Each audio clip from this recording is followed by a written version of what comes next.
Hello বন্ধুরা, good morning.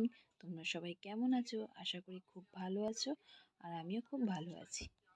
আজ সোমবার, আমরা নিরামিষ খাই, তাই সকাল সকাল মা এই সব সবজিগুলো নিয়ে চলে এসেছে। তো প্রথমেই আছে, দেখাচ্ছি তোমাদেরকে, উচ্ছে তেঁতো দিয়ে শুরু করলাম, তারপরে পটল, সজনের ডাঁটা নিয়ে এসছে, আর একটা মস্ত বড় পেঁপে নিয়ে এসছে।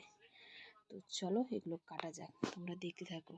সোমবার আমরা কিন্তু এইসব সবজি দিয়েই তরকারি হোক যাই হোক এই সমস্ত খাই। তো দেখতে থাকো বন্ধুরা। ফ্রেন্ডস দেখো, বটি নিয়ে রেডি। এবার সব সবজিগুলো ঝপঝপ করে কাটতে থাকি, বেলা অনেক হয়েছে। দেখে নাও, প্রথমে পটল নিয়ে বসে গেলাম, পটলকে তাড়াতাড়ি করে কেটে নিচ্ছি। পটলের তরকারি করা হবে, তাই স্পিডে পটলগুলো কেটে নিচ্ছি।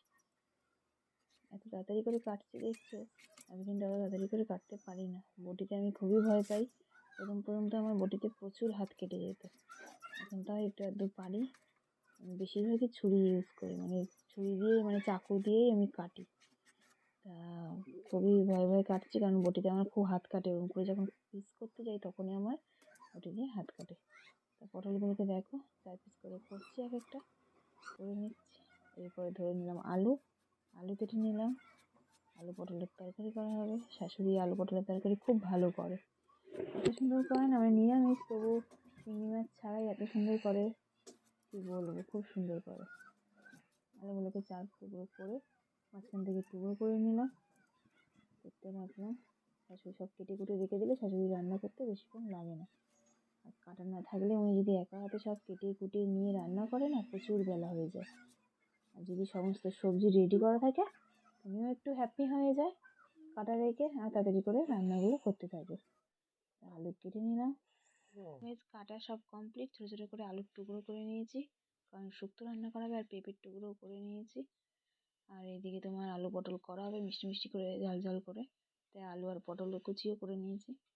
এদিকে উচ্ছে কুচি আর সজনের ডাঁটা পিস করা হয়ে গেছে।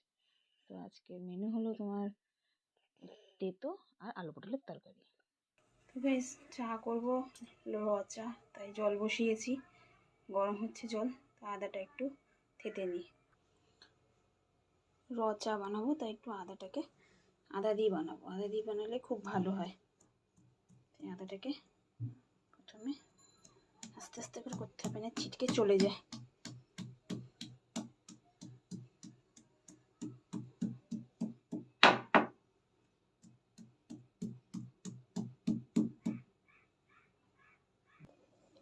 আদা এ করা হয়ে গেছে, এটাকে চায়ে দিয়ে দাও,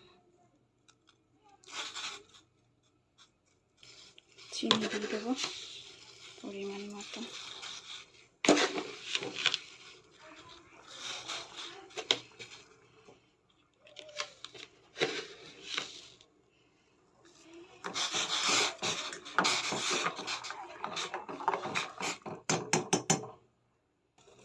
গ্যাস ফুটছে, টবা করে একটু অল্প করে চাপাটা দিয়ে দিলাম, অল্প দিতে হবে একদম, নয় আমার হাতে লিকার চা তেতো হয়ে যায়। ফুটছে। তো বন্ধুরা, ভিডিওটা এখানেই শেষ করলাম। ভালো লাগলে প্লিজ একটা লাইক করো, আর বড় করলাম না ভিডিওটা, নেক্সট ভিডিও খুব তাড়াতাড়ি নিয়ে আসবো। টাটা।